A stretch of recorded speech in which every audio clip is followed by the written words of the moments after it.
कृष्णा दोस्तों, किशोरी क्रिएशन से मैं सपना शर्मा आप सभी का हार्दिक स्वागत करती हूँ आपके अपने चैनल पर। दोस्तों, आज के वीडियो में मैं आपके लिए फल पांचे की कथा लेकर के आई हूँ। कुंवार मास की कृष्ण पक्ष की पंचमी यानी श्राद्ध की पंचमी को फल पांचे का व्रत किया जाता है। इस व्रत में आटे को गुड़ में पानी में गूँथकर 10 फल तुलसी जी को चढ़ाते हैं, 10 स्वयं खाने के लिए बनाते हैं। उसमें तुलसी जी की पूजा करके फल चढ़ाकर कथा सुनते हैं। इसे 10 वर्ष के लिए करते हैं और 10वें वर्ष में इसमें उद्यापन करते हैं। तो इस व्रत में पूजा करते हैं तुलसी जी को, तो उनको सुहाग सामग्री भी चढ़ाई जाती है। अगर आपकी सामर्थ्य साड़ी वगैरह चढ़ाने की है तो आप साड़ी भी चढ़ा सकते हैं और पूरा श्रृंगार भी चढ़ा सकते हैं। अगर नहीं है तो श्रृंगार का सामान और एक ब्लाउज पीस ले लें। और 10वें वर्ष में जब आप एक जोड़ा जमाते हैं, उनको पूरा श्रृंगार का सामान और पूरे कपड़े, वस्त्र आदि, दक्षिणा आदि दी जाती है। आइए सुनते हैं फल पांचे की कथा। एक साहूकार था, उसके 7 बेटे थे। सबकी शादी हो चुकी थी। उनकी बड़ी 6 बहुएं छोटी बहू को नौकरानी की तरह रखती थी। उससे दिन भर कुएं से पानी लाना, बर्तन मजमाना, घर लीपना, गोबर बसीदा आदि जैसे काम करवाती थी। त्योहार के महीने में श्राद्ध की पंचमी आई। उस दिन फल पांचे का व्रत था, तो छोटी बहू ने फल पांचे का व्रत रखा। उसकी जेठानियों ने भी पांचे के व्रत का उद्यापन था, तो जेठानियों ने फल बनाने के लिए मीठा आटा गूंद रखा था। जेठानियों ने छोटी बहू को कुछ भी नहीं बताया। वे सभी 6 बहुएं नदी पर नहाने गई। जाते समय छोटी बहू को पानी भरकर रखने के लिए बोल गई।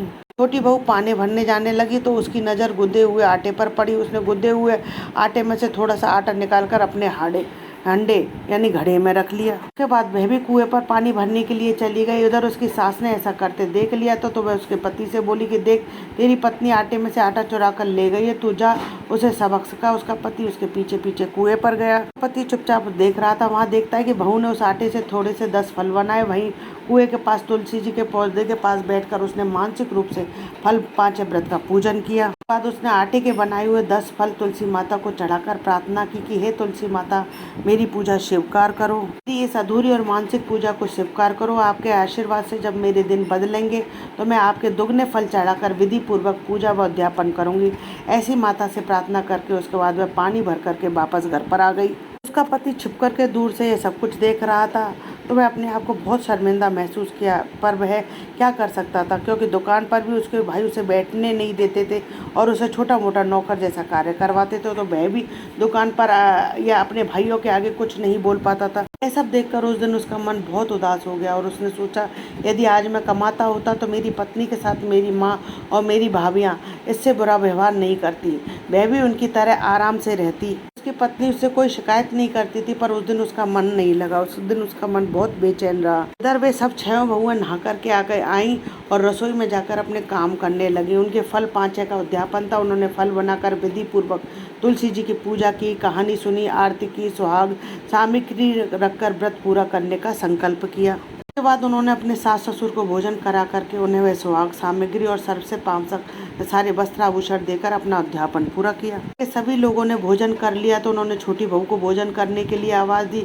वह बचा कुचा भोजन कर अपनी थाली में परोसकर अपने पति के कमरे में ले गई। अपने पति को भोजन के लिए आवाज़ दी तो उसके पति ने मना कर दिया, कहा कि मुझे भूख नहीं है। तब पत्नी अनमने मन से चुपचाप भोजन करके अपने काम में लग गई और काम निपटाकर रात को सो गई। उसके पति ने सोचा कि मुझे बाहर परदेश जाकर पैसा कमाना चाहिए ताकि मेरी पत्नी भी सुख से रह सके। दूसरे दिन उसका पति जो है सुबह जल्दी उठकर नहा धोकर तैयार हो गया। जाते समय अपने पत्नी से मिलने गया तो उसने देखा कि उसकी पत्नी गोबर उठा रही थी और उसके उपले बना रही थी। तो उसका पति उसके पास गया, बोला कि मैं अब परदेश जा रहा हूँ, धन कमा कर लौटूंगा, तुम मेरी चिंता मत करना, तुम मुझे अपनी कोई निशानी दे दो।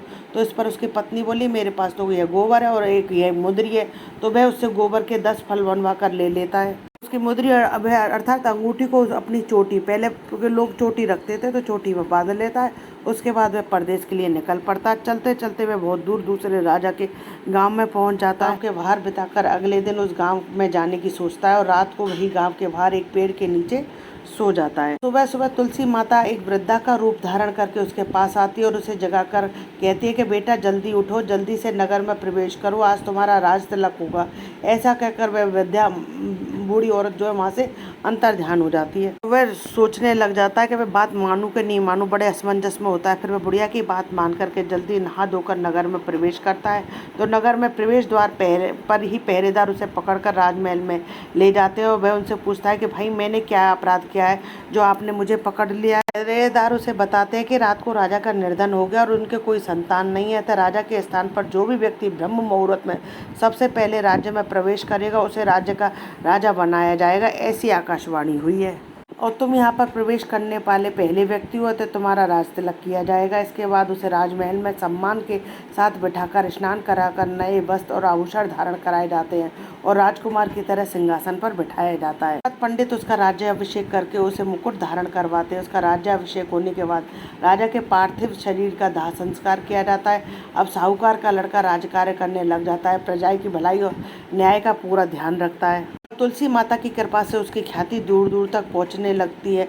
इधर साहूकार के बड़े 6 बेटों के कारोबार में नुकसान होने लगता है और उन पर कर्ज बढ़ जाता है, तो वे सब कुछ बेच बाच कर परदेश को निकल पड़ते हैं। चलते चलते वे लोग उसी नगर में पहुंचते हैं। यहाँ पर साहूकार का छोटा बेटा राजा है और वहां जाकर छोटा मोटा कार्य करने लगते हैं। एक दिन राजा नगर भ्रमण पर जाते समय उन लोगों को देख लेता है और अपनी पत्नी को पहचान लेता है। उसे उन सभी को इस तरह से देखकर बहुत दुख होता है। एक दिन वह अपने मंत्री से कहता है कि महल के पास जो लोग रह रहे हैं उनकी छोटी बहू को लाओ और उसे भोजन बनवाओ। मंत्री वही जाकर छोटी बहू को महल में कार्य करने के लिए कहता है, तो वे सब लोग घबरा जाते हैं। कहीं राजा उन्हें यहाँ से भगा ना दे। छोटी बहू के स्थान पर उन्होंने अन्य बहू को भेजने की बात कही तो मंत्री जी मना कर देते और छोटी बहू को लेकर आते हैं। छोटी बहू महल में आकर पूछती है कि रसोई घर किधर है। जी उससे बोलते कि तुमने मुझे पहचाना नहीं, तो वह बोलती है कि मैंने आज तक किसी राजा को देखा ही नहीं, तो कैसे पहचानूं। राजा उसे अपने दोनों निशानी बताते हैं के 10 फल और अपनी अंगूठी को देखकर वह अपने पति को पहचान लेती है और बहुत खुश होती है। राजा उसे अपनी सारी कहानी बताते हैं और उससे कहते हैं कि अभी तुम अपने परिवार को कुछ मत बताना। बहू भी अपने सास ससुर जेठ जेठानी को कुछ नहीं बताती है। इस तरह कई दिन बीत जाते हैं। एक दिन बहू को घर पहुंचने में देर हो जाती है तो उसकी सास उससे कहती है कि तू महल में कुछ ऐसा वैसा मत करना जिससे हम मुंह दिखाने के लायक ना रहें। दूसरे दिन राजा उन सबको महल में बुलाता है और उन्हें राजमहल में कार्य करने के लिए कहता है, परंतु वह सब राजा को पहचान नहीं पाते। तब राजा उन्होंने अपनी पहचान बताता है और अपने पिता से कहता है कि मैं आपका छोटा बेटा हूँ। उसके माँ बाप और बड़े भैया भाभी ये सब सुनते हैं तो उससे माफ़ी मांगने लगते हैं। तब राजा अपनी माँ से कहता है कि आपने तो छोटी बहू पर आटा चुराने का आरोप लगाया था, परंतु उसने उस आटे से फल बनाकर फल पांचे का व्रत किया था। उसके फल पांचे के व्रत के प्रभाव से तुलसी माता ने मुझ पर कृपा की और मुझे राजा बना दिया, परंतु आपके बुरे व्यवहार के कारण आप सभी को दुख उठाना पड़ा है। आपके कष्ट के दिन पूरे हो गए, अब आप यहाँ सुखपूर्वक रहें। जब कुआर के महीने में फल पांचे का व्रत आया तो छोटी बहू ने व्रत रखा। संकल्प के अनुसार दुगने फल बनाकर धूमधाम से फल पांचे का उद्यापन किया। सुहाग सामग्री सर से पांव तक सास ससुर के लिए वस्त्र आभूषण देकर उनसे आशीर्वाद प्राप्त किया। तो जैसे छोटी बहू और बेटे पर टूटी वैसे सब पर टूटना। कथा अधूरी हो तो पूरी करना, पूरी हो तो मान करना। दोस्तों यदि आपको मेरा ये वीडियो पसंद आए तो प्लीज़ मेरे वीडियो को ज़्यादा से ज़्यादा लाइक और शेयर करें। यदि आप मेरे चैनल पर नए हैं तो चैनल को सब्सक्राइब करना ना भूलें। पास ही में बेल आइकन को दबाएं जिससे मेरे आने वाले हर नए वीडियो का नोटिफिकेशन आपको मिल जाए। जय श्री कृष्ण दोस्तों।